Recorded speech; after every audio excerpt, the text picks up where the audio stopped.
नमस्कार, मैं हूं रविकांत। स्वागत है आप सबका। भाजपा ने लोकसभा चुनाव में अपनी कम सीटें आने की पड़ताल शुरू कर दी है। जांच चल रही है, बहुत शीघ्र जांच की रिपोर्ट भी मिल जाएगी, उस पर पार्टी समीक्षा करेगी। अब ये अलग विषय है कि वो जांच रिपोर्ट में क्या आता है और उस पर कैसे पार्टी विचार करती है, लेकिन पार्टी को चाहिए कि जो वर्तमान कार्यकारिणी है वो कम से कम इस जांच से उसे दूर रखा जाए, क्योंकि उंगलियां जो कार्यकर्ता बार बार ये उंगलियां उठा रहे हैं अपने ही पदाधिकारियों पर, अपने ही पार्टी के सदस्यों पर। जो बड़े पद पे हैं उनमें से भी कुछ के ऊपर ये उंगलियां उठ रही हैं, और जो छोटे पद पे हैं वो भी। पार्टी के अंदर एक हलचल मची हुई है, और हो भी क्यों ना, ये अप्रत्याशित परिणाम पार्टी को मिला है। हालांकि अब जांच रिपोर्ट के बाद पार्टी क्या तय करती है वो पार्टी का विषय है,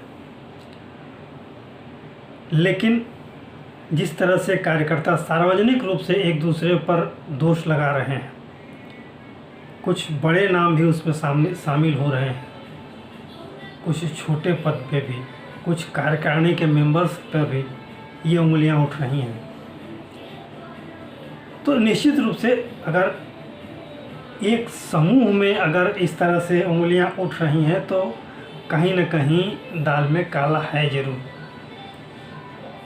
अब इस पर किस तरह की कार्रवाई होती है, क्योंकि जो पार्टी को अपेक्षा से जितनी कम सीटें मिली हैं, आधे से भी कम सीटें मिली हैं, उसके हिसाब से तो कुछ प्रांतों की पूरी कार्यकारिणी को ही बदल देना चाहिए।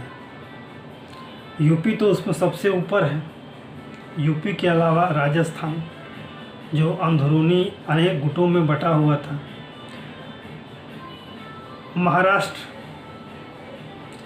जो पार्टी ये तय नहीं कर पा रही थी कि हम गठबंधन के सहयोगियों को कितनी सीटें दें और किस रूप में उनको इस चुनाव में हमारी भागीदारी उनके साथ हो, ये नहीं तय कर पा रहे थे लोग। गलतियां वहाँ हुई, टिकट बांटने में भी हुई, और भाजपा के लिए महाराष्ट्र जैसा प्रांत बहुत महत्वपूर्ण था यूपी की तरह, लेकिन वहाँ भी भाजपा को नुकसान हुआ सीटों का।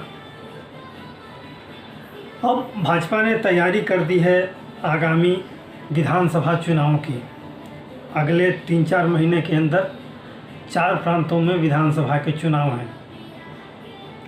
महाराष्ट्र, हरियाणा, झारखंड और जम्मू कश्मीर, जिसमें महाराष्ट्र का चुनाव सबसे प्रमुख है, और पूरे देश की निगाह इस चुनाव पर होगी कि भाजपा इसमें अपने सहयोगियों को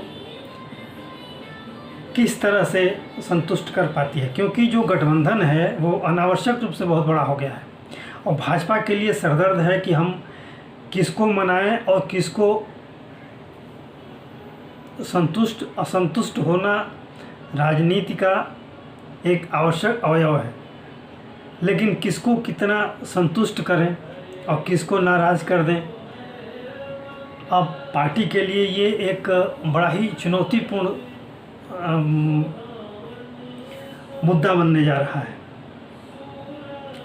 जो भाजपा की सहयोगी पार्टियां हैं, वहाँ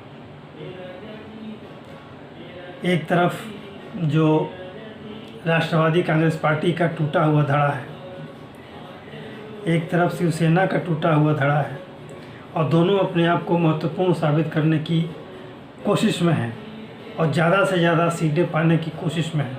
जैसे लोकसभा में अनावश्यक रूप से पार्टी ने उनको अधिक से अधिक सीटें दी, ये पार्टी के लिए नुकसानदायक हुआ। पार्टी को ऐसा नहीं चाहिए था ऐसा करना। अब बेहतर हो कि महाराष्ट्र के चुनाव में भाजपा इसका परिमार्जन करे, और दोनों पार्टियों के लिए मैंने जो अजीत पवार का गुट है राष्ट्रवादी कांग्रेस पार्टी का, और जो शिंदे का गुट है शिवसेना का, इन दोनों गुटों को कोशिश पार्टी की यही होनी चाहिए कि जितने उनके विधायक हैं उतनी ही सीटें उनको दी जाएं। और भाजपा को ये कोशिश करनी चाहिए कि कम से कम 200 सीटों पर भाजपा खुद लड़े, क्योंकि अगर इससे कम सीटों पर भाजपा लड़ेगी तो भाजपा के लिए बहुत अपमानजनक स्थिति होगी। महाराष्ट्र जैसे प्रांत में एक मजबूत गढ़ रहा है भाजपा का, राष्ट्रवाद के दृष्टिकोण से भी और राजनीतिक समीकरण के दृष्टिकोण से भी बड़ा प्रांत है। वहाँ 48 सीटें हैं लोकसभा की और 288 सीटें हैं विधानसभा की। तो लोकसभा तो संपन्न हो गया, लेकिन विधानसभा के चुनाव में जितनी सीटें हैं, अगर भाजपा सचेत होकर नहीं अपना फैसला लेगी तो भाजपा के लिए ये संभव है कि ये प्रांत हाथ से छूटता हुआ दिखे, और भाजपा ये कभी नहीं चाहेगी। भाजपा को बहुत सोच समझ के और दृढ़ निश्चय के साथ मराठा पॉलिटिक्स में सामने आना होगा, अन्यथा भाजपा के लिए स्थितियां बहुत दूसरे तरह की होंगी। अब इसके अलावा देखें हरियाणा में 2 ही खेमे हैं, आमने सामने की लड़ाई है, एक तरफ कांग्रेस एक तरफ भाजपा। इंडियन नेशनल लोकदल अपने आंतरिक कलह से काफ़ी टूट चुका है, बिखर चुका है, तो वो कोई टक्कर देगा ऐसा कहना थोड़ा सा इस पर भरोसा नहीं होता कि शायद वो इतना टक्कर दे सके। हालांकि उसका भी एक मजबूत वोट बैंक है, लेकिन आमतौर पे माना जा रहा है कि भाजपा और कांग्रेस के बीच सीधी टक्कर है, और भाजपा फिर से वही गलतियां कर रही है जो विगत लोकसभा चुनाव में हुआ। कांग्रेस के द्वारा पार्टी छोड़ करके और भाजपा में शामिल हो रहे लोगों को वो हाथों हाथ ले रहा है। पार्टी को इस पर विचार करना चाहिए कि अगर जो लोग कांग्रेस से आ रहे हैं, क्या हमारे पार्टी के कार्यकर्ता भी सहमत हैं उनसे, या वो सामंजस्य बना पा रहे हैं कि नहीं। जो कार्यकर्ता कांग्रेस के खिलाफ लंबे समय से अभियान चलाते आए हैं, उनका मुकाबला करते आए हैं, अब उनके नेताओं का भाजपा में आने के बाद उन्हीं नेताओं के साथ खड़े होकर के और प्रचार करना, क्या ये कार्यकर्ता के लिए संभव होगा, कार्यकर्ता इसके लिए तैयार होगा, ये सोचने वाली विषय है। आशा है भाजपा इस पर विचार करेगी। और हरियाणा ऐसा प्रांत है जो दिल्ली के निकट है, और सीटें तो बहुत ज़्यादा नहीं हैं, लेकिन ये राजनीति किसानों के दृष्टिकोण से देश भर को प्रेरणा देता है। इसलिए छोटे प्रांत होने की वजह से हरियाणा को इग्नोर नहीं किया जा सकता, और भाजपा ऐसा करना भी नहीं चाहेगी। अगला प्रांत है झारखंड, जहाँ भाजपा की मजबूत इकाई है, और वहाँ भी भाजपा का मुकाबला जो इंडी गठबंधन के अवयव हैं उनसे भाजपा का सीधा मुकाबला है। और जिस तरह से बिखराव है कांग्रेस और झारखंड मुक्ति मोर्चा के बीच, उसको देखते हुए भाजपा की अच्छी स्थिति है। वहाँ भाजपा को वहाँ भी चौकन्ना होकर के और सचेत होकर के काम करना होगा, तभी भाजपा को अच्छी बढ़त मिल पाएगी और भाजपा की पुनः सरकार बनेगी। पिछले तो विधानसभा चुनाव में झारखंड में सत्ता भाजपा के हाथ में आते आते रह गई, लेकिन आपसी गुटबाजी की वजह से पूरा प्रांत बिखर गया। भाजपा को इन्हीं बातों पर ध्यान देना होगा। अगला चौथा प्रांत है जम्मू कश्मीर, जहां एक लंबी प्रक्रिया के बाद फिर से चुनाव होने जा रहा है। पूरा परिवेश बदल चुका है, धारा 370 हट चुकी है, भारत के अनेक प्रावधान कश्मीर में लागू हो चुके हैं, उसका परिसीमन हुआ है। और नए जम्मू कश्मीर में जो जम्मू कश्मीर है वो बिल्कुल नया कश्मीर है। अब उसके मतदाता जिस तरह से लोकसभा चुनाव में हाथों हाथ लिए और जमकर मतदान हुआ, उस हिसाब से अगर देखें तो क्या ये विधानसभा का चुनाव, चूँकि सुप्रीम कोर्ट का आदेश है कि सितंबर तक वहाँ चुनाव संपन्न कराएं।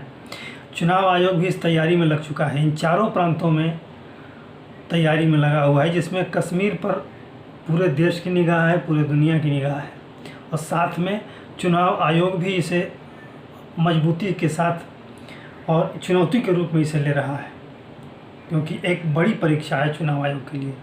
लोकसभा चुनाव में तो चुनाव आयोग बिल्कुल ने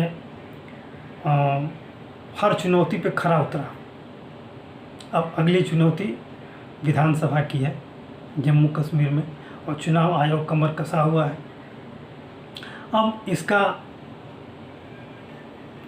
चुनाव के दौरान वहाँ कैसे क्या हालात होते हैं, कैसे क्या माहौल बदलता है, क्या होता है, वो समय की बात है। लेकिन 370 हटने के बाद विगत 5 वर्ष में वहाँ का जो समीकरण बदला है, उसको भाजपा को बहुत चौकन्ना होकर के उसका सामना करना है। आतंक की घटनाएं बहुत कम हो रही हैं, इक्का दुक्का हो रही हैं, लेकिन जम्मू डिवीज़न में जिस तरह से इधर बीच कुछ दिनों से जो हलचल मची है, उस पर ध्यान देना होगा। और सरकार को और चुनाव आयोग दोनों को ये पूरी कोशिश करनी होगी कि चुनाव शांतिपूर्वक संपन्न हो, क्योंकि ये चुनाव की प्राथमिक ज़रूरत होती है, शांतिपूर्वक चुनाव होना, तभी जनता निर्भीक होकर के मतदान करती है। अब ये पार्टी इस चुनौती को कैसे लेती है, ये पार्टी को देखना होगा। कश्मीर घाटी में अपने प्रत्याशियों को किस तरह से वो खड़ा करती है, क्या समीकरण बुनती है, ये आने वाला समय बताएगा। अभी कुछ कहना ज़रा जल्दीबाजी होगी, लेकिन भाजपा के लिए एक चुनौती ख़त्म हो गई। अब सामने जो चुनौती दिख रही है वो विधानसभा चुनाव की है। तो देखना है इसमें क्या परिणाम होता है, क्या भाजपा लोकसभा चुनाव के दौरान अपने की गई गलतियों का परिमार्जन करती है, अपने आप को इस नई चुनौती के लिए मजबूत बना पाती है, ये देखने वाली बात होगी। तो आज के लिए इतना ही।